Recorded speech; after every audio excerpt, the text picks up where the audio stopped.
Special thanks to the old trail town in Cody, Wyoming for allowing us to film there. I'll tell you more about them at the end of this video. Needless to say, this place is insanely cool for history nerds and also hosts many of the people and artifacts featured in today's story. A love triangle with cowboy outlaws set in a lawless town. I'm sure this will have a happy ending. We begin in the 1880s, along a trail that runs from Meeteetse, Wyoming to Red Lodge, Montana. Along this road, two men, an aspiring French entrepreneur named Victor Arland and an old buffalo hunter named John Corbett, open a trading post a few miles north of Meeteetse. Vic Arland has visions of prosperity and success out west, and before long their little trading post expands to include a post office, saloon, stable, a small hotel, and even a dance hall with a fiddler, the only one in the local area. Vic Arland wants to expand even further, and so he reaches out to a friend, Rose Williams, who was then living in Red Lodge. Rose was in the business of hiring women to accept money in exchange for sexual favors. Vic convinces her to come down and set up shop next to him, where they figure a brothel will be good for business. Arland names the place after himself, and Arland, the town, quickly becomes known as one of the roughest, most lawless and violent areas in Wyoming. Miners desperate for creature comforts, cowboys looking to blow off steam, Indians buying liquor, outlaws needing a place to hide until the heat died down, all of them could be found in Arland. As one writer later put it, its whiskey was hot and its women were game. They could drink and cuss and shoot to put a tenderfoot to shame. If you want to survive in a place like Arland, you had to be able to take care of yourself. The nearest marshal or sheriff is days away. Your best bet is to find yourself a partner, another person you could ride countless miles with, who could watch your back when you needed it, and, if it became necessary, settle the score with whoever wronged you. Vic Arland himself was known as a peaceful man and was popular in the area, but he also knew where he was and the type of person who visited his place. In the short time he created Arland, Vic had had multiple guns pointed at him and had even been involved in a couple of shootings. On George Washington's birthday, February 22, 1888, Vic had shot and killed a man who'd been jealous about some attention given to his wife. Everybody who witnessed it said it was in self-defense, and the law never went after Vic for the killing. Wait a second, does that say 28 degrees below zero? Geez, no wonder everybody's in a bad mood. One of the women who Rose recruited went by the name of Belle Drury, almost certainly not her original name. Not much is known about Belle's early life. She'd been born a couple years after the Civil War ended, and as a young gal she drifted into Wyoming from the east. But when you read references to her in the newspapers, two things become apparent. One, she was obviously a looker. She had beautiful auburn hair and was known for wearing brilliant blue dresses. And two, she was very familiar with the seedier element. She first gets mentioned in the Wyoming papers in June 1887, when she's brought in as a witness in a horse-stealing case, while she was serving her own sentence for robbery. Apparently the horse theft case fell through and the suspect was released, but he repeatedly asked the sheriff if he could visit Belle before he left town. The sheriff told the guy to leave, but this guy would not take the hint. He was caught and arrested later that night with a few files on his way to busting Belle out of jail. She must have had something going on if she's worth catching another case over. By 1890, Belle was working at Rose's brothel in Arland, but tragedy soon struck. Remember that guy Vic Arland had killed back on Washington's birthday? Well, that man had a friend named William Landon, who hadn't forgotten. And on April 24, 1890, while Vic was playing cards in a saloon in Red Lodge, Landon shot and killed Vic through the saloon window.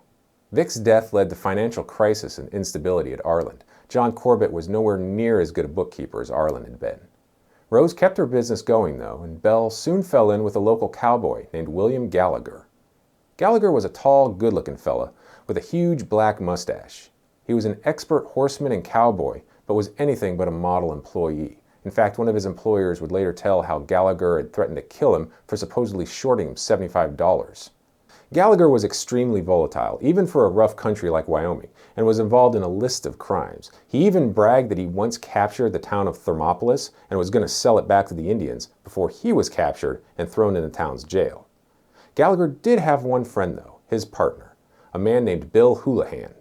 Bill was a few inches shorter than Gallagher. He had a bad left eye and wore an eye patch to conceal it, so of course everybody called him Blind Bill. Belle and Gallagher's relationship was rocky and tumultuous. He was known to get physical with her, but she would come back to him and even paid his bail money. But by early 1894, she apparently had had enough of Gallagher. She started seeing another guy, a 23-year-old named Bill Wheaton, who Bell referred to as the Kid. Gallagher soon found out about the relationship, which led to the events on March 15, 1894. Now, the witnesses and involved parties all gave sworn statements, and using those statements, we can piece together what happened. According to Bell, sometime prior, she had gotten into an argument with Gallagher, who had ended up kicking her in the ribs, leaving her unable to get up. On March 14th, Bell asked a friend if she could borrow a revolver to go hunting with Rose. Blind Bill picked up the pistol and delivered it to Bell. On the morning of the 15th, she was at Rose's ranch when Gallagher came by. He put Bell in a buggy and took her to her own place. A short time later, Wheaton and Blind Bill rode by and stopped at Bell's place. After a quick meal, Gallagher and Bell began arguing about what every couple argues about: money. The argument started escalating, and as Gallagher went to hit Bell, Wheaton told him not to hit a woman. Gallagher replied to Wheaton, "What is it to you, you son of a bitch?" Gallagher then pulled his revolver and said, "I'll just herd you sons of bitches for a while." For the next hour or two, Gallagher sat blocking the door. According to Bell, Gallagher sat over in the corner near the door with his six-shooter in his hand and kept clicking it in some way.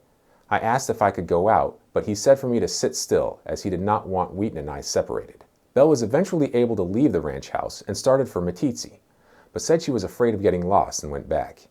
When she got back to the house, she saw Blind Bill and Wheaton standing outside. In his statement, Blind Bill, who was Gallagher's friend, corroborated Bell's statement, having lunch, the argument between Bell and Gallagher, Wheaton trying to intercede, and Gallagher pulling his pistol and telling everyone to sit down. When he was asked if Gallagher had threatened Blind Bill's life, he testified that Gallagher had threatened to kill every son of a bitch on the ranch. After Bell left the house, Gallagher asked Blind Bill to catch and saddle his horse. He had caught the horse and was fixing the bridle when he heard a gunshot come from the house and saw Gallagher laying on the ground. When Bill ran up, Wheaton told him, "Bill, I had to kill him." According to Wheaton, after Blind Bill had gone out to get the horse, Gallagher had told him to get up and walk with him outside. As they walked near the cellar, Wheaton dropped a little behind Gallagher and went for his own gun. Gallagher told Wheaton to walk up next to him, but Wheaton already had the drop on Gallagher. I drew my gun and told him to drop his gun.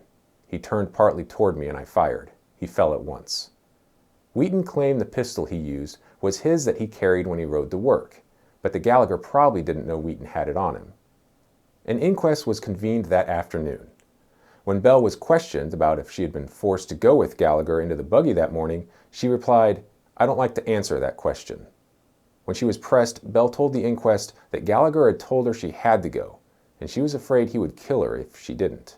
Blind Bill quickly made it known he was going to avenge his partner's death, and that meant taking out Wheaton, which seems weird.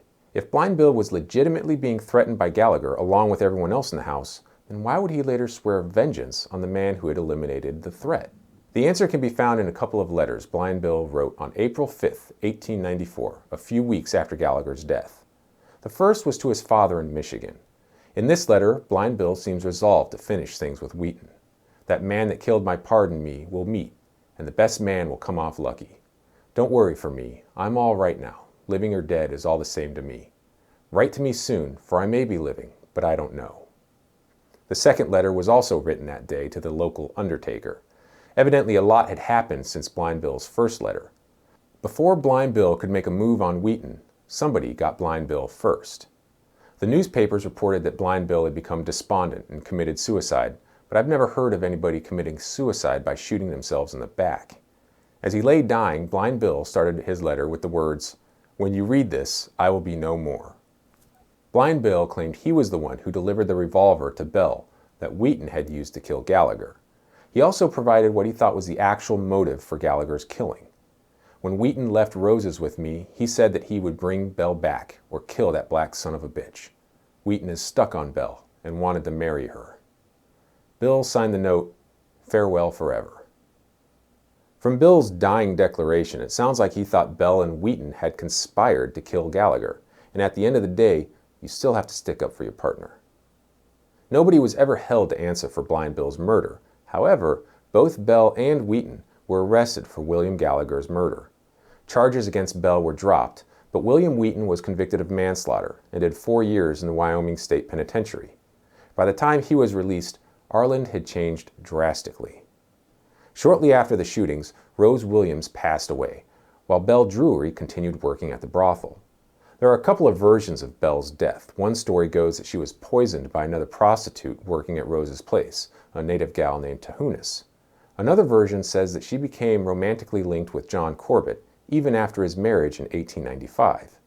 During a saloon party in 1897, things got out of hand, and Belle shot and killed Jess Conway, who had long-standing beef with Corbett. In retaliation, a few nights later, some of Conway's friends murdered Belle, along with a few other working girls. With everyone pretty much dead and no real reason to keep Arland going, John Corbett moved to Meeteetse. Arland was abandoned. Today, the folks at the old trail town in Cody, Wyoming have relocated many of the area's buildings to their site where they can be preserved. If you have even the slightest interest in Western history and you're visiting Yellowstone Park, you have to check this place out. Their most recent addition is Rose Williams' actual brothel, which is currently being restored. And just a few yards away from the building lie the reinterred remains of Belle Drury, William Gallagher, and William Houlihan. Now it's your turn. Let me know who you think was in the right here. Was Gallagher's shooting justified? And if you've been to the old trail town, put your thoughts in a comment below. Don't forget to like, subscribe, and hit that bell button so you're the first to know when another video on the Story Out West drops. Thanks for watching.